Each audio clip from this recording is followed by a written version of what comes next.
Here's what many people are missing right now. A quiet shift is happening. People who've woken up to how things really run are not making a scene about it. They're not posting long speeches, they're not trying to win arguments. They're simply stepping back. They're choosing silence over noise, space over pressure, and real life over performance. If you felt this pull yourself, if small talk wears you out, if group chats feel fake, if events feel like acting, this isn't a problem with you. It's what often happens when someone wakes up. By wakes up, I don't mean reading a few books or collecting deep quotes. I mean the moment you notice how much of daily life is automatic, how many people are on repeat, and how much effort goes into keeping up a role that doesn't feel true. When you're still asleep to it, everything fits. You can talk for hours about nothing and feel fine. You can worry about what others think and believe that's the most important thing. You can chase things that don't matter to you and call it success. But once you see the pattern, it's like leaving a dark room and stepping into daylight. Trying to go back to how it was doesn't work. You can try to sit down and enjoy the old show again, but it doesn't land the same. You know the tricks now. You know what's behind the curtain. That's why so many awake people are stepping back. It isn't about feeling better than others. It's about not being able to keep pretending. Our whole culture runs on a shared agreement to act like the role is the real you. To act like every opinion you repeat is one you discovered for yourself. To act like the endless rush is taking you somewhere important.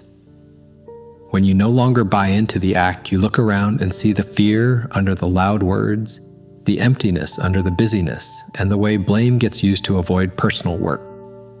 You see that a lot of fights aren't about the stated issue at all. They're about pain with no name, pressure with no outlet, and anger looking for a target. Once you see this, you can't unsee it. Joining the blame cycle starts to feel wrong in your body. Playing along with outrage feels like stepping into quicksand. Saying things you don't believe to keep the peace wears you down. So you start to bow out. Not because you dislike people, but because staying plugged into the old game demands that you deny what you've learned. Every chat asks you to pretend you don't see what you see. Every event asks you to put on a version of yourself that doesn't fit anymore. Every interaction tugs at you to shrink back into what's familiar to others. This isn't running away from life. It isn't bypassing. It isn't a life is too hard, so I'm hiding move. It's noticing that some settings keep your mind foggy and your heart tense. It's the simple fact that staying alert around people who are running on autopilot is exhausting. You end up filtering constant projections. You hold your center while confusion swirls. You try to stay clear while the room pulls you into noise. That takes energy no one sees and few will ever thank you for. After a while, you realize your fuel is going toward not losing yourself instead of toward living your life. So you make different choices. You choose clarity over fitting in. You choose honesty over acceptance. You choose a calm inner state over outside approval. That's when the disappearing starts. You put down social media first because you can feel how it runs on comparison, outrage, and distraction. The feed invites you to judge, react, and measure yourself against others. When you stop feeding it, you get hours of your life back. You drift away from certain social circles, not with drama. You just stop showing up where the main activity is performance. Public happiness, public success, public opinions. You're done performing. When the real you starts to lead, it doesn't want to pretend. Some relationships fade, not because you don't care, but because they were built on the old you. You're speaking a different language now. You're living in a different way. Talking feels like translation that never lands. Work can be the last thing to change and the hardest. We're trained to see our job as our identity. But once you see through the game, it's tough to keep acting out a role that asks you to care about what doesn't matter to you. You can't keep supporting systems you don't believe in. Sometimes you step out fast. Sometimes you plan and take your time. Either way, staying would mean a slower kind of loss, the loss of the clarity you fought to find. If you resonate with the message in this video, write yes in the comments. What happens next is not what people expect. Many imagine that stepping back means isolation, sadness, or feeling cut off. For awake people, the opposite often happens. The constant ache of being unseen eases up. There is a big difference between being lonely and being alone. Loneliness is being around people who can't or won't see you. Being alone is finally getting the space to be honest about who you are. In that quiet, something important happens.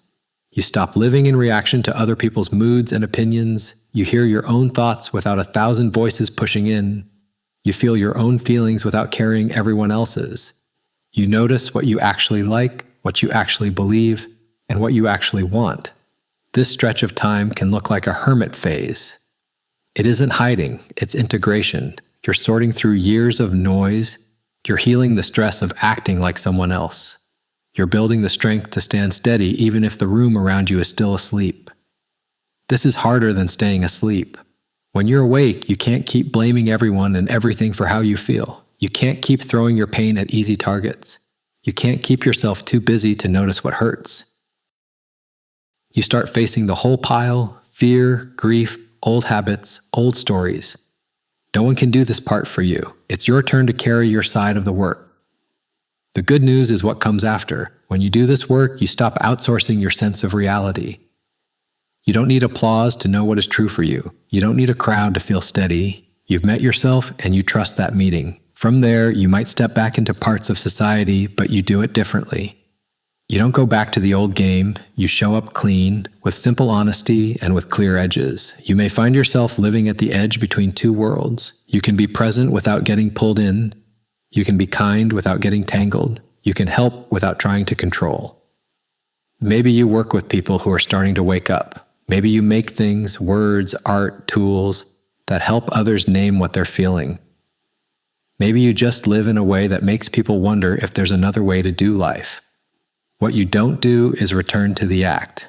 Once you've tasted a real steady state, going back to the mask isn't an option. Some people will say this is selfish. Shouldn't you stay engaged and try to help? Shouldn't you fight to fix the system from the inside? Here's the simple answer: you can't give what you don't have. If you haven't done your own inner cleanup, your help rides on top of your confusion. You end up passing along the same pressure and noise you're trying to solve. The most caring thing you can do is get solid first. Build from truth, not from tension. Then, if someone is ready and asks, you can meet them from a steady place. The reality is, most people aren't ready, and that's okay. Many want to keep the familiar story going. That's their choice. Your job isn't to wake anyone up. Your job is to keep your side clean and be quietly available to those who are starting to look around and question the script. This is why awake people are disappearing from the crowd. They're moving toward places where they can be real. They're finding small spaces and simple lives that don't push them to act like someone else. They're meeting each other in quiet circles at the edges where pressure is low and honesty is high. They're building different ways to live that don't require self-betrayal. This isn't abandonment, it's responsibility. The world doesn't need more people feeding the same noise. It needs steady people who've done the hard work and can model another path. If you feel the pull to step back, honor it. If you feel done with the games and the noise, listen to that. It's not a sign that something is wrong with you. It's a sign that something true in you wants room to grow. Give yourself room. It's okay to log off. It's okay to miss the party. It's okay to skip the debate. It's okay to let a relationship fade if it only works when you're pretending.